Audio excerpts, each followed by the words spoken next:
Tripura state cooperative bank লিমিটেডের 43তম বার্ষিক সাধারণ সভা অনুষ্ঠিত হয়। সেই দিনের অনুষ্ঠানে উপস্থিত ছিলেন অর্থ দপ্তরের মন্ত্রী প্রণজিৎ সিংহ রায়, সমবায় দপ্তরের মন্ত্রী শুক্লাচরণ ওয়াতিয়া সহ অন্যান্যরা। শনিবার আগরতলা নজরুল কলাক্ষেত্রে অনুষ্ঠিত হয় ত্রিপুরা স্টেট কোঅপারেটিভ ব্যাংক লিমিটেডের 43তম বার্ষিক সাধারণ সভা। প্রদীপ প্রজ্বলনের মাধ্যমে অনুষ্ঠানের আনুষ্ঠানিক উদ্বোধন করেন উপস্থিত অতিথিরা। অনুষ্ঠানে উপস্থিত ছিলেন রাজ্যের অর্থমন্ত্রী প্রণজিৎ সিংহ রায়, সমবায় মন্ত্রী শুক্লাচরণ ওয়াতিয়া, ত্রিপুরা স্টেট কোঅপারেটিভ ব্যাংকের চেয়ারম্যান নাগাধিরাজ দত্ত, ব্যাংকের পরিচালনা পর্ষদের সদস্য, বিভিন্ন শাখার প্রতিনিধি সহ বিশিষ্ট অতিথিরা। সভায় ব্যাংকের গত এক বছরের আর্থিক কার্যক্রম, আমানত ঋণ পরিষেবা, গ্রাহক পরিষেবার মান উন্নয়ন, ডিজিটাল ব্যাংকিং সম্প্রসারণ এবং আগামী দিনের কর্মপরিকল্পনা নিয়ে বিস্তারিত আলোচনা হয়। পাশাপাশি সমবায় ব্যাংকিং ব্যবস্থাকে আরও শক্তিশালী ও জনমুখী করে তোলার লক্ষ্যে বিভিন্ন প্রস্তাবও তুলে ধরা হয়।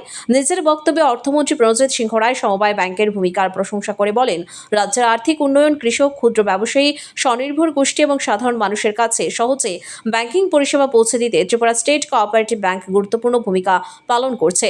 তিনি আরও বলেন, প্রযুক্তি নির্ভর আধুনিক ব্যাংকিং ব্যবস্থা গড়ে তোলা, গ্রাহকদের আস্থা বৃদ্ধি এবং স্বচ্ছতার সঙ্গে পরিষেবা দেওয়ার উপর সরকার বিশেষ গুরুত্ব দিচ্ছে।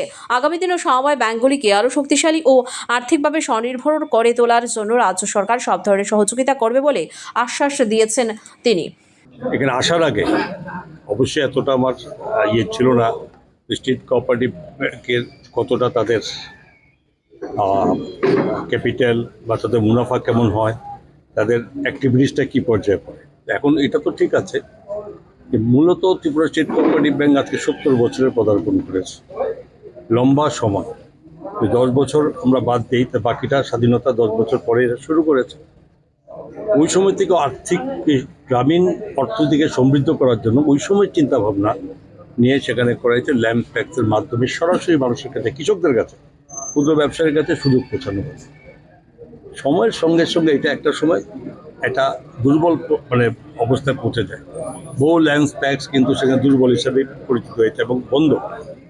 আজকের দিনেও কিন্তু সেখানে এটা বলবো আমি যে ল্যান্ড এবং ট্যাক্সের যে মূল চিন্তা চেয়ে করা হয়েছিল, সেই চিন্তা কিন্তু এখন সঠিকভাবে এখনও প্রতিফলন হয় না। কিন্তু ত্রিপুরা স্টেট কোঅপারেটিভ ব্যাংক সেই প্রক্রিয়ার সঙ্গে যুক্ত আছে, ল্যান্ড ট্যাক্সগুলোকে অনেক ডেভেলপ করেছে। সভায় উপস্থিত অন্যান্য বক্তারাও সমবায় আন্দোলনকে আরও গতিশীল করার পাশাপাশি ব্যাংকের পরিষেবা সাধারণ মানুষের দোরগোড়ায় পৌঁছে দেওয়ার উপর গুরুত্বারোপ করেছেন। ফেরো রিপোর্ট, নিউজ ভিজিল্যান্ড।